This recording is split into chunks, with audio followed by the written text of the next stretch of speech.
Nous allons prendre nos Bibles dans le livre des Actes, chapitre 26, du verset 12 au verset 18. Actes, chapitre 26, du verset 12 au verset 18. Je fais la lecture au nom de Jésus. C'est ainsi que je me rendais à Damas avec l'autorité et le mandat dont j'avais été investi par les grands prêtres, quand, vers le milieu du jour, ô roi, j'ai vu en chemin briller tout autour de moi et de mes compagnons de route une lumière venant du ciel, plus resplendissante que le soleil. Nous sommes tous tombés à terre et j'ai entendu une voix qui me disait en langue hébraïque: Saul, Saul, pourquoi me persécutes-tu? Il est dur pour toi de régimber contre les aiguillons. J'ai répondu: Qui es-tu, Seigneur? Le Seigneur a dit: Moi, je suis Jésus, celui que toi tu persécutes. Mais lève-toi, tiens-toi sur tes pieds. Voici en effet pourquoi je te suis apparu. Je te destine à être. Et j'aimerais que vous puissiez souligner cela. Je te destine à être serviteur et témoin de ce que tu as vu de moi et de ce pourquoi moi je t'apparaîtrai encore. Je te délivre de ce peuple et des non-juifs vers qui moi je t'envoie, pour leur ouvrir les yeux afin qu'ils se tournent des ténèbres vers la lumière et de l'autorité du Satan vers Dieu, et qu'ils reçoivent le pardon des péchés et une part d'héritage parmi ceux qui ont été consacrés par la foi en moi. Amen. Que le Seigneur bénisse sa parole et nous en donne la révélation ce soir au nom de Jésus. Amen. Alors, bien aimé, donc le thème de ce séminaire que nous allons partager ensemble, c'est le chrétien face à la voix et l'être. Apparemment, ça a l'air compliqué le titre, mais vous allez voir qu'il est très simple. C'est le français que nous parlons là-bas de l'autre côté. Le chrétien face à la voix et l'être. La voix, c'est simplement donc mais par rapport aux possessions, les acquisitions, ce que nous pouvons avoir. Et l'être, c'est par rapport à la personnalité, par rapport à l'attitude ou le comportement d'une personne. Et vous allez voir, frères et sœurs, durant tout ce temps, et je prie le Seigneur que l'Esprit de Dieu m'aide à partager cela avec vous, car lorsque le Seigneur me l'a révélé, je vous assure que quand je l'ai transmis à l'Église, beaucoup de vies ont été interpellées, ma vie a été interpellée, et je crois que tu seras aussi interpellé durant ces 4 jours. Amen. Alors nous avons lu ensemble le passage des Actes qui va être notre passage de base, plus précisément cette phrase que le Seigneur adresse à Saul de Tarse. Et le Seigneur répond à Saul: je te destine à être. Et bien aimé, si nous voyons la vie de Saul, nous savons que Saul était un homme qui était contre l'évangile, qui était contre l'église de Jésus, lui pensant bien faire, pensant être au service de Dieu, mais il ne faisait que bloquer, freiner, empêcher l'avancement, l'épanouissement de l'œuvre de Dieu.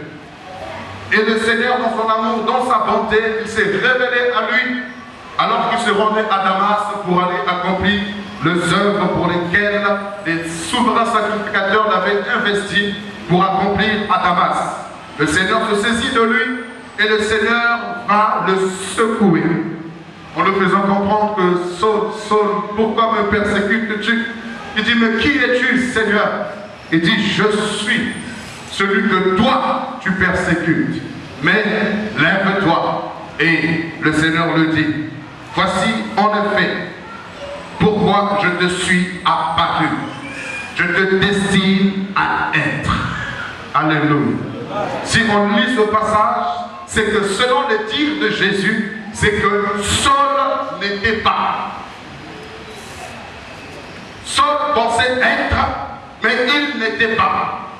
Parce que lui dit: moi, je te destine à être. Lui pensait être, mais il n'était pas. Et c'est pour ça, frères et sœurs, bien-aimés, beaucoup semblent être, mais ne sont pas. Genèse 2:7 nous dit que l'Éternel va former l'homme à la poussière du sol, il va souffler dans les narines de l'homme, et l'homme devint un être vivant. Et bien aimé, quand je parle du verbe être, selon la grammaire française, nous avons plusieurs verbes qui sont des verbes d'état. Le verbe être, le verbe paraître, le verbe sembler, le verbe rester, ce sont ce qu'on appelle des verbes d'état. Et bien aimé, parmi ces verbes-là, nous avons le verbe être. Et ce qui, souvent en grammaire française, le verbe être et le verbe avoir peuvent aussi avoir comme rôle des auxiliaires. Ils ne sont pas en cours de français, mais j'aimerais expliquer ces choses. Le verbe avoir et le verbe être, vous remarquerez que ce sont les deux verbes que nous prenons d'abord à l'école. Je suis, tu es, il est, nous sommes, vous êtes, ils sont, et ainsi de suite. Et frères et sœurs, tous ces deux verbes-là, vous allez voir que dans la profondeur des choses, que ce sont deux choses qui causent un problème, même aux enfants de Dieu. J'arrive tout doucement, nous sommes dans l'introduction, nous sommes en train de poser les bases, et je prie le Seigneur qui nous aide à comprendre. Alléluia. Saul était en train de faire des choses. Saul, pour lui, il vivait. Saul, pour lui, il était au service de Dieu. Saul, pour lui, il était en train de faire du bien à l'œuvre de Dieu.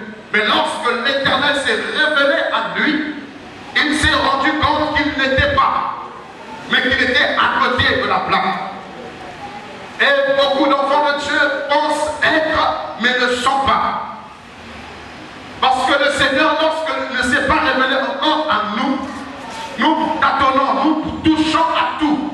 Nous sommes en train de tâtonner, nous pensons que ce que nous faisons est bon, ce que nous faisons, c'est ce que Dieu nous appelle à faire, ce que je dis, c'est ce que le Seigneur m'appelle à dire, mais nous sommes à côté.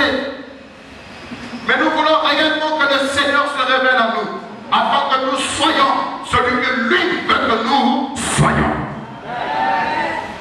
Alléluia. Bien aimé, il y a une différence entre avoir et être. Le Seigneur te destine à être. Le Seigneur ne t'appelle pas à paraître. Le Seigneur ne t'appelle pas à ressembler à, mais il t'appelle à être.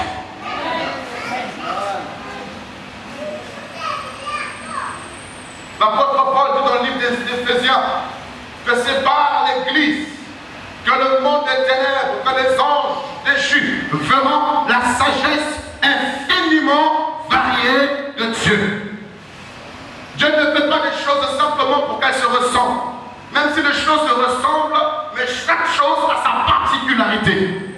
Vous pouvez voir deux personnes, des jumeaux ou des jumelles, qui se ressemblent, mais dans leur ADN, il y a une différence. Dans leurs empreintes, il y a une différence. On peut se ressembler, mais ne pas être les mêmes personnes. Et Dieu te destine à être. Pendant que beaucoup cherchent à ressembler à, pendant que beaucoup cherchent à paraître, mais le Seigneur ne veut pas que tu paraisses, il veut que tu sois. Jusqu'à présent, il y a beaucoup d'enfants de Dieu qui ne sont pas encore manifestés. Parce qu'ils sont enfouis dans leur imitation, dans leur ressemblance. Ils ne sont pas encore. Le Seigneur a créé l'homme, comme je l'ai dit dans Genèse 2:7. Il le créa, il dit que c'était un être vivant. Mais l'être qu'il a appelé à être, cet être, après le péché, s'est retrouvé derrière un arbre, couvert de vêtements. Et le Seigneur ne reconnaît plus, le Seigneur ne retrouve plus celui qui devait être. Et le Seigneur pose la question, Adam, où es-tu? Parce que Adam avait mis des feuilles que Dieu ne lui avait pas données. Adam s'est caché derrière un arbre.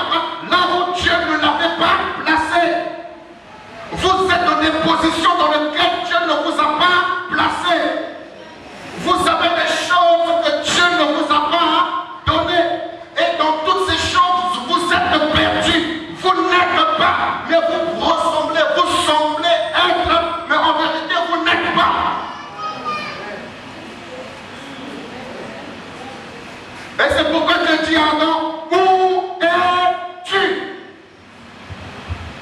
Beaucoup sont tellement dans le complexe, ils sont complexés.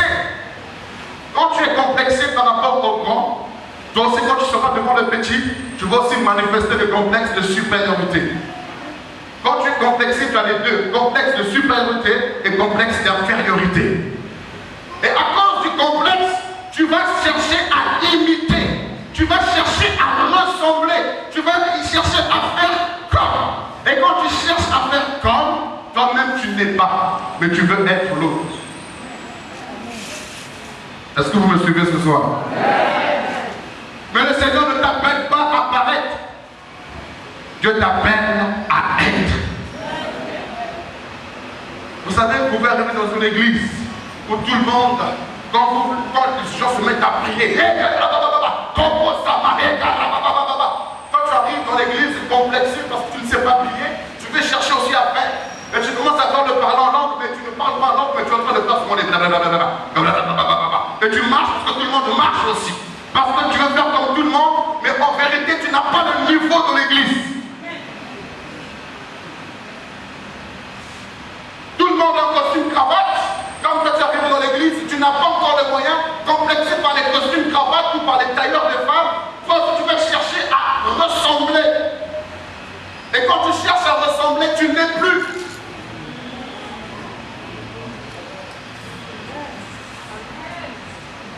Et beaucoup sont frustrés. Quand ils rentrent à la fin de la journée, ils sont fatigués, ils sont attristés. Ils sentent qu'ils ne vivent pas. Et ils sentent qu'ils sont venus pour accompagner les autres. Tu n'es pas venu pour accompagner les autres. Dieu te destine à être. Je t'appelle à être. Alléluia. Et frères et sœurs, la voix. Vous savez, lorsque le Seigneur est venu sur cette terre, comme on a dit, ma face de vous tout à l'heure, que rempli de l'Esprit, Jésus fut conduit dans le désert. Et arrivé dans le désert, si vous suivez bien ce passage, c'est juste après que le ciel se soit ouvert et que le Père ait proclamé, celui-ci est mon Fils bien-aimé en qui j'ai mis toute mon affection. Celui-ci est mon Fils. Et quand il est parti dans le désert, après 40 jours de jeûne et prière, la Bible dit que Jésus eut faim. Et à cause de cette faim qu'il avait, de cette faim, le diable va créer une atmosphère de manque, une atmosphère de besoin, pour que Jésus cherche la voie, cherche à avoir des choses, et qu'en cherchant des choses, qu'il oublie qui il est. Et quand tu oublies qui tu es à la merci du diable. Quand tu oublies qui tu es, tu deviens esclave. Et le diable lui propose, si tu es, suivez-moi bien, si tu es réellement fils de Dieu, ordonne à ce bien qu'il te change en pain. Parce que Jésus avait faim, le diable transforme ce besoin naturel en oppression. Vous me suivez? La faim est un besoin qui est naturel. Et le diable le transforme en un besoin, en un manque. Si tu es réellement fils de Dieu, qui lui avait dit qu'il était le fils de Dieu? Parce qu'il a entendu que le ciel a déclaré sur lui qu'il est. Et comme il sait que si Jésus reste dans sa position de fils, il ne peut pas le toucher. Si Jésus reste dans sa position de surnaturel, extraordinaire, il ne pourra pas le toucher. Il cherche à tout prix à ce qu'il soit écarté de sa position d'être. Et il cherche à t'écarter de ta position d'être par la foi, par les acquisitions. Combien de personnes se sont corrompues, se sont compromises à cause des avoirs, à cause de la foi?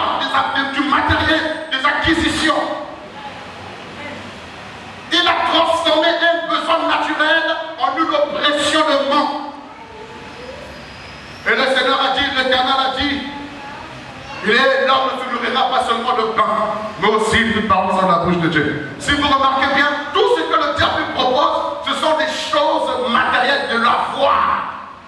Le diable lui propose la foi. Pourquoi? Parce qu'à un moment donné, il dit que si tu te prosternes devant moi, tu vois tous ces royaumes, tu vois toute cette gloire, cela m'a été donné. Et si tu te prosternes devant moi, je te donnerai cela. Mais le Seigneur dira, arrière de moi, Satan, car tu n'adoreras que ton Dieu et ton Dieu seul. Jésus est resté dans l'être.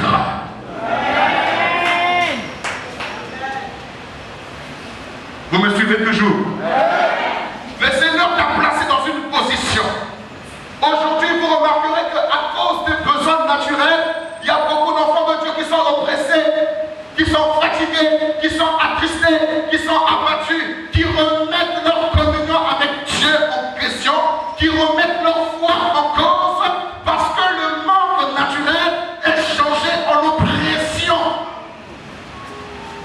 C'est naturel, c'est normal d'avoir une maison, d'avoir un toit. Mais lorsque nous manquons d'un toit et que nous sommes hébergés par des parents, par des frères et sœurs, souvent nous cherchons à tout prix à avoir notre maison. Et c'est normal, c'est naturel. Mais mes bien-aimés, lorsque nous sommes enfants de Dieu, il y a un temps pour toutes choses. Beaucoup parmi vous, sûrement, il y en a beaucoup, il y a beaucoup d'enfants de Dieu que le Seigneur a récupérés dans la rue, qui vivaient une vie de désordre. Et souvent le Seigneur te permet que tu passes chez une maman de l'église, chez une famille de l'église, parce que le Seigneur veut reprendre l'éducation avec toi. Une éducation de base, élémentaire, que la famille n'a pas pu te donner parce que la famille a été démissionnaire. La famille a été irresponsable. Et Dieu sait que tu es appelé à constituer une famille.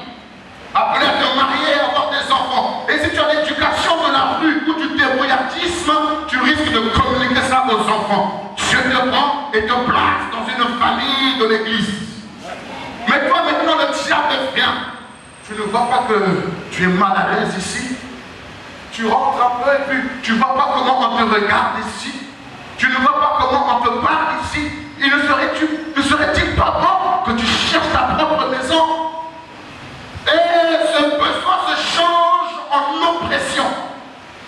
Tu commences à avoir un comportement désagréable vis-à-vis des personnes qui t'ont hébergé. Tu commences à avoir un comportement désagréable vis-à-vis même de l'église, vis-à-vis de tout le monde, parce que tu cherches à tout prix à satisfaire ce besoin. Le diable t'oppresse, le besoin naturel est changé, parce que tu dois avoir. Et quand tu cherches à avoir, tu oublies ce que Dieu te destine à être.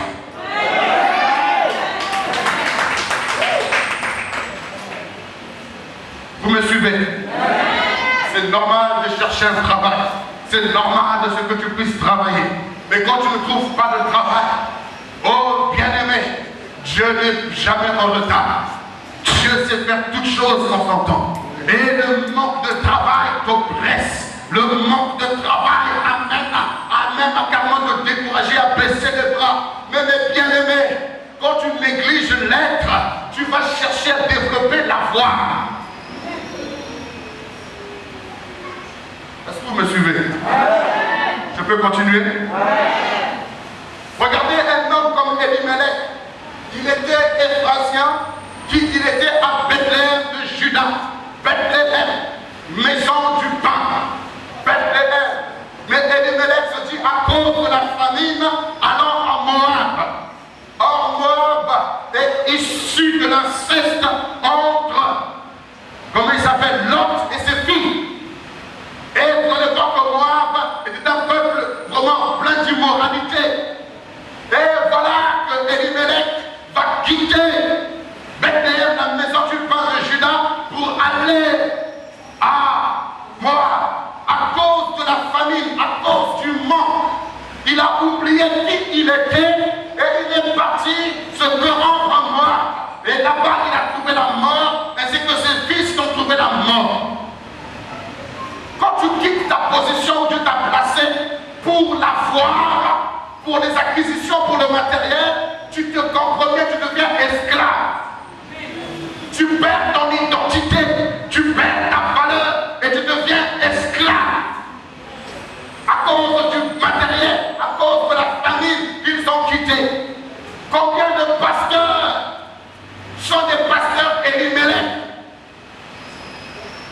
quitte la maison du pain pour aller se prostituer, pour aller chercher à avoir. Le diable nous a fait croire que pour être, il faut avoir. Beaucoup pensent que pour que je sois, il faut que j'ai. Si je n'ai pas, donc je ne suis pas. Ça c'est faux et archi faux. Ça c'est la formule du diable. Si tu as, donc tu es. C'est pour ça que beaucoup se corrompent, se compromettent. Ils cherchent à avoir des temples sophistiqués. Ils cherchent à avoir des voitures sophistiquées. Parce qu'ils pensent que avoir, c'est être. L'avoir peut t'amener dans les apparences. Or, tout avoir est appelé à disparaître. Est-ce que vous me suivez? Tout ce que tu as est appelé à disparaître. Mais ce que tu es est appelé à demeurer éternellement.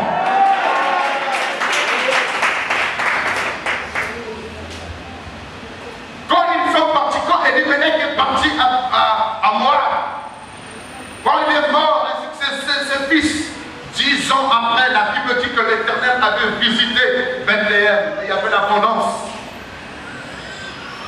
Frères et sœurs, ne pense pas parce que tu n'as pas, tu n'es pas.